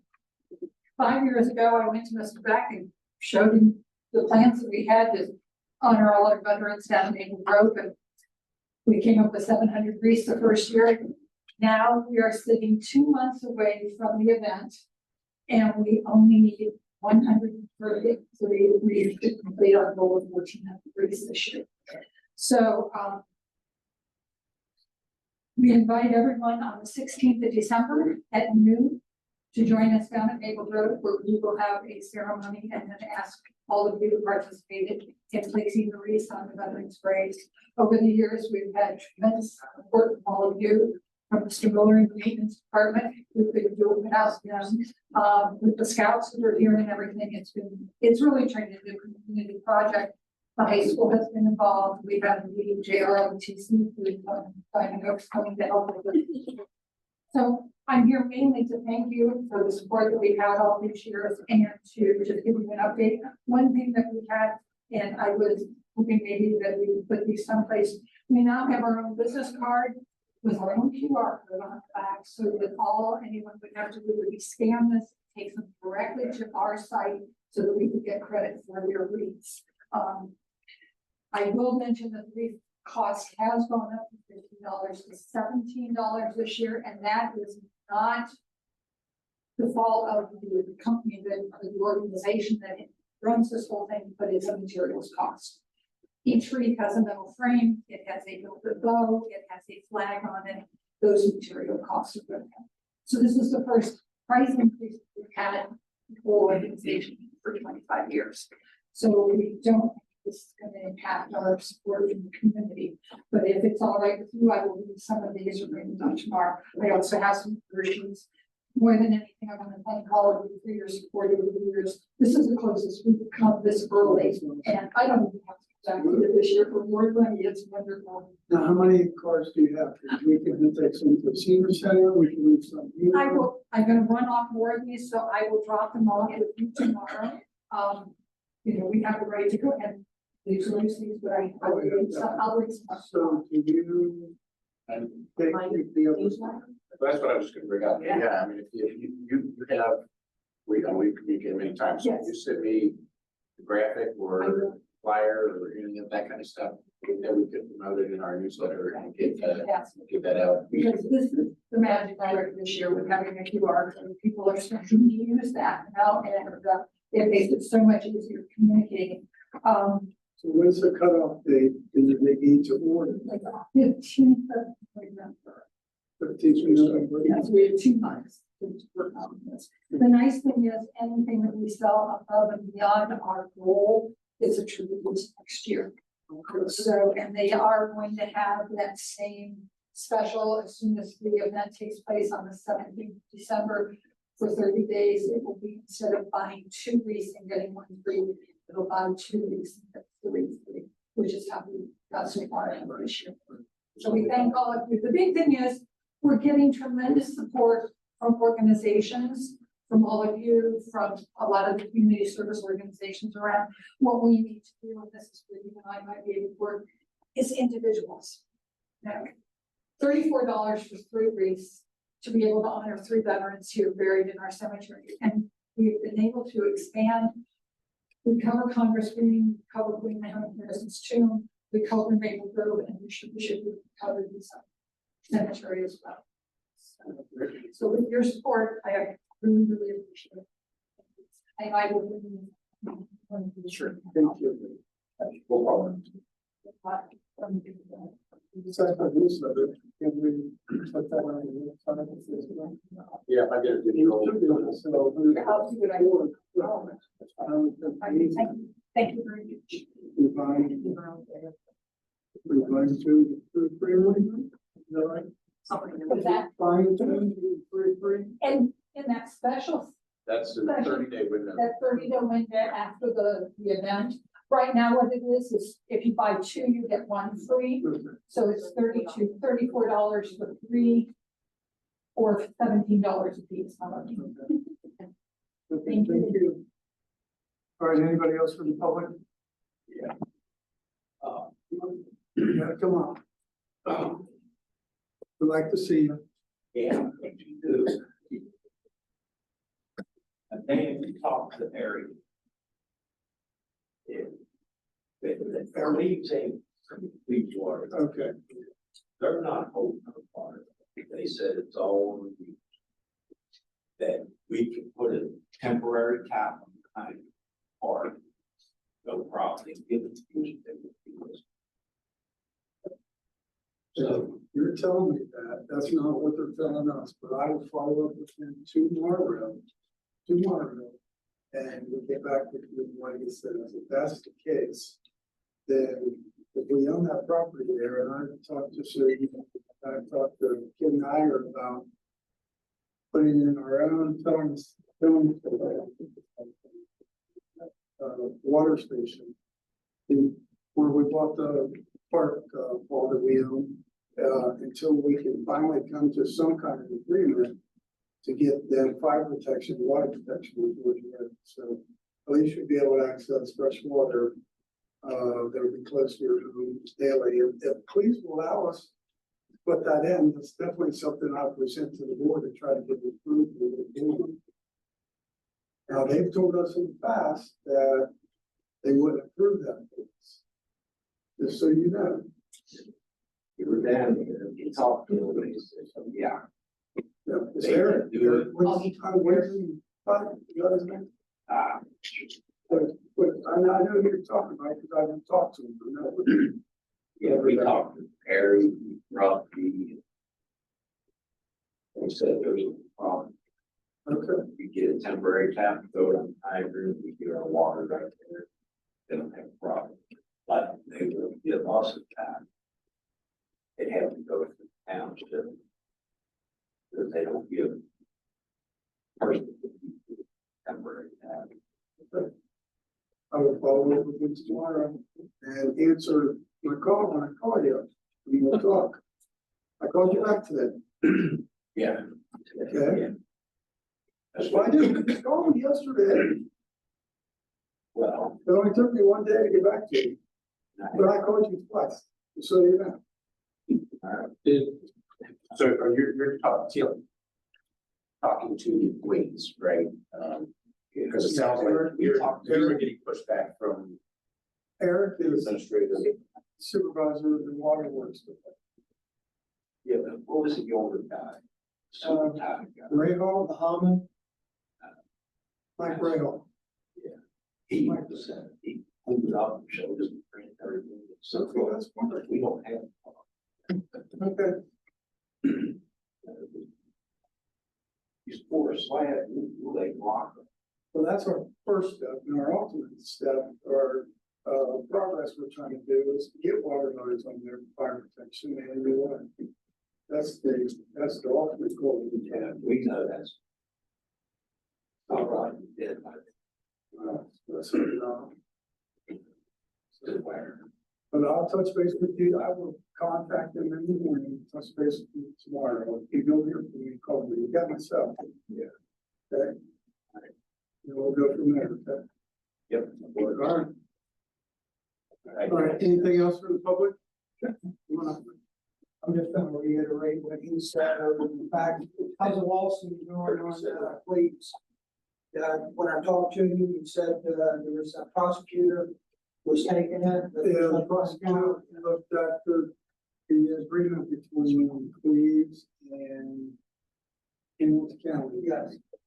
And he said that, and I asked our attorney to look at it, I sent it to our attorney also.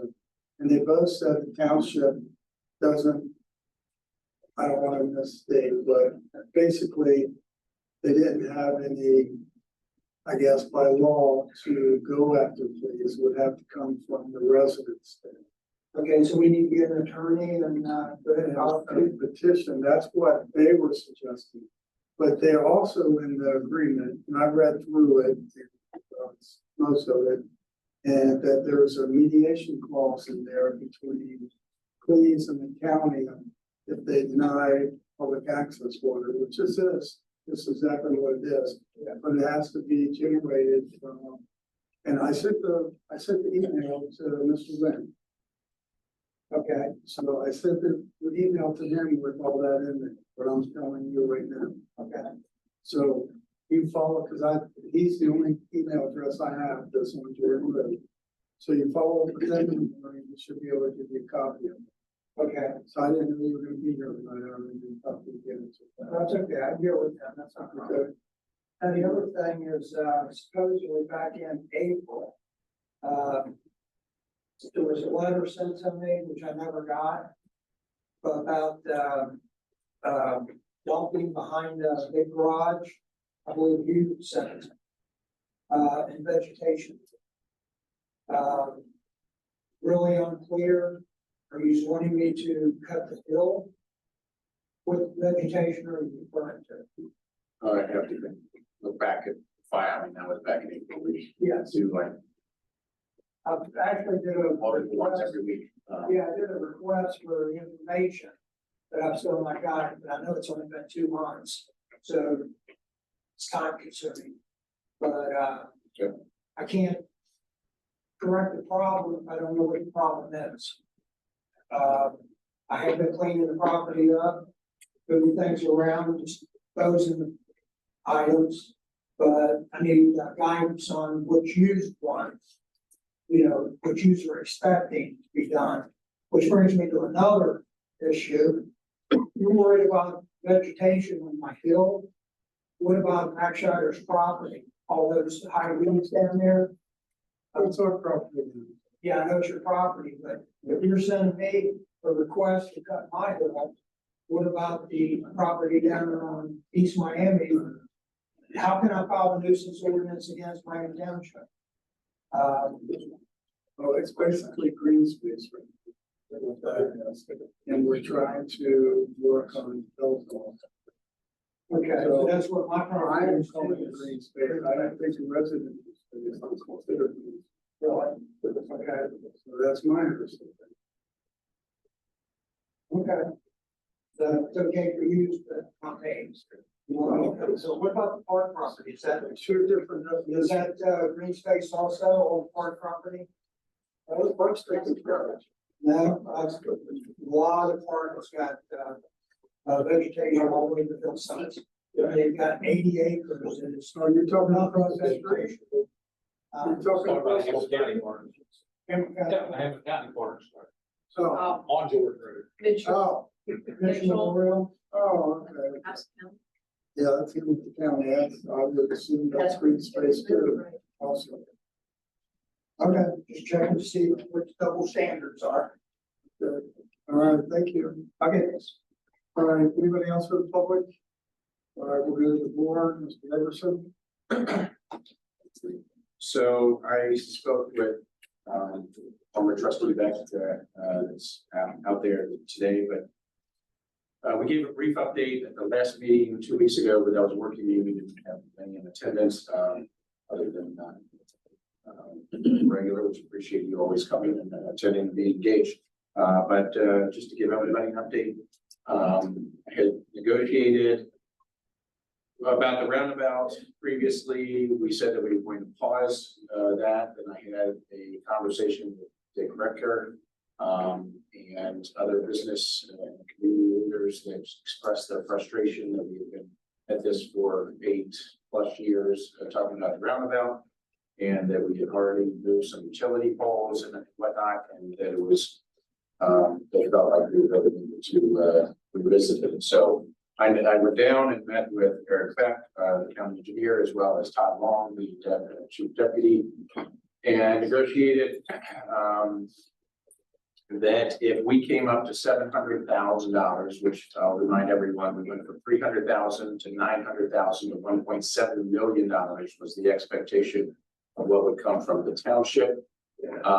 So even though 700 seems like a lot, when you compare 900,000 and $1.7 million that they were asking us to pay, it seemed like a reasonable request, so long as the county would come up and match that 700,000. So the agreement was if both the township and the county both put in 700,000, bring us to 1.4 million, and then we would apply for the grant through OPWC for the remainder of the amount due. So essentially around $3 million we would be asking for OPWC. So I spoke with Ms. Oser, and because we need a point person, and since we don't have an administrator just yet, she agreed to be the point person. So Fred Schlim from the county engineer's office, well, I talked to him again today, so that the paperwork is all in the works. They will reapply for the grant by the end of September here, and we will see what happens. That again, there's no guarantee because the town locals are contributing less, that lessens our chances of getting the grant approved. But in talking to the county engineer, it seemed like this was the best option, and it still allowed us to move forward and have hope that we could get this approved. So we'll see. Unless you have any objection, Trustee Renniger previously expressed that he was supportive of it 2 weeks ago. I said that I was supportive of it, so we had a majority of support. But I just want to make sure you're aware of it and that everybody in the audience is aware of it. We'll see probably in December is the expectation that we'll get back. Sounds good. Just to give everyone an update, we did post through Strategic HR the administrator position. So that has been posted for a couple of weeks now. I got an update today that I asked for before coming to the meeting, and they have to date received 216 applications. So that is a testament to the fact that the firm, we're working with the firm, that they're helping us disseminate it and get it out to all the networks. And we personally pushed it out to the Hamilton County Township Administrators Network, as well as the Northern Kentucky Administrators Network. And then the HR firm put it through LinkedIn, Indeed, and one other site, as well as their network that they have, which is like, I don't know how many thousands. So of the 216 applications, they do background checks, screening, questionnaire, and phone interview before they make recommendations to us. and they made some recommendations, and I'm hoping that we can schedule the interviews as soon as possible, and try to find that individual, and get them started. And so if there's any questions, I'm happy to answer it, but that's, I'll think that's an update on that process. I don't know, I was gonna bring up if we're ready, but I don't know with Trustee Reniger not here, whether we can proceed with the fire chief posting, and if we're ready for that, if we're gonna wait or talk about it in executive session or what, but I thought that it was okay to start it, even if we start the process, even if we don't have the administrator hired. But because that would probably overlap, and that person could be in place while we're doing the fire chief, but if you want to wait for Trustee Brennan. Okay. I have had conversations, I've had representatives from Cleves and North Bend reach out to me, just individually, regarding the sheriff's contract, so I asked Trustee Reniger previously, and he said there weren't any updates. We hadn't heard anything. We did receive a correspondence from the county administrator, and so I'm hoping that we can try to move the ball over there. And just to let strategic HR also did an audit for us, and I just want to be transparent with the board, with the public, that we've received correspondence back from that, and again, that's another issue that I wanted to try to resolve tonight, but I don't think it's fair without the whole board. So, well, they were going to present it, and so that's what we need to figure out. If they're coming to a meeting, if they just present themselves. So make sure it's. I like to see the report. Okay. I think we should view it first. I'll let you know. I'm sure it's, but there was a lot of questions about, I just think.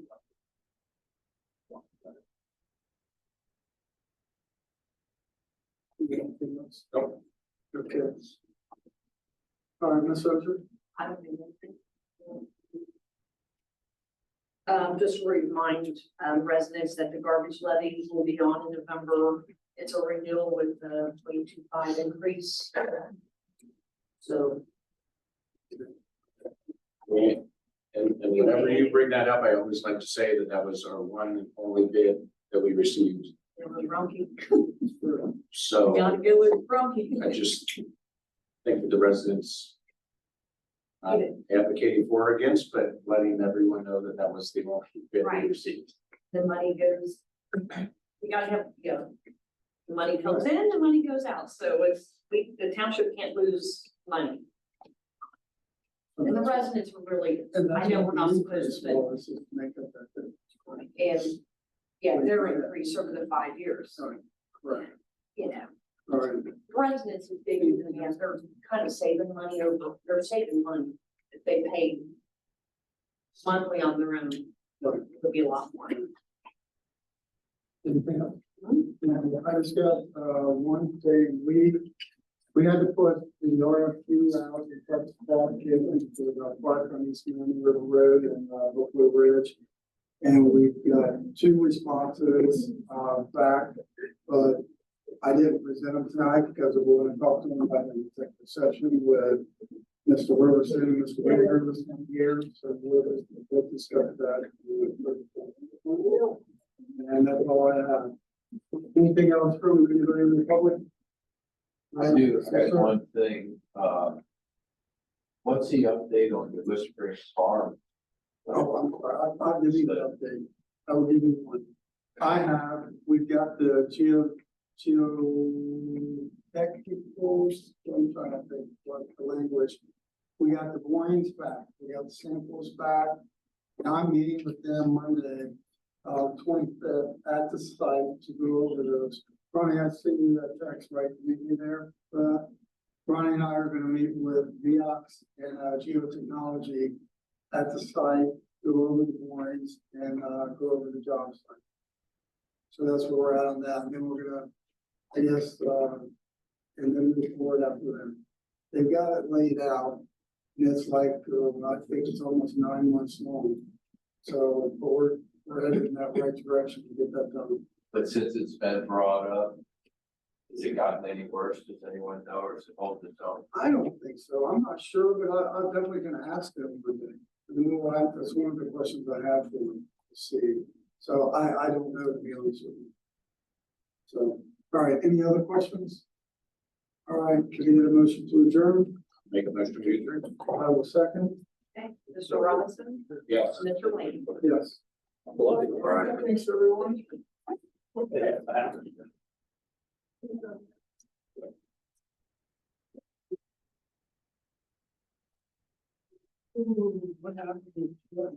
I know.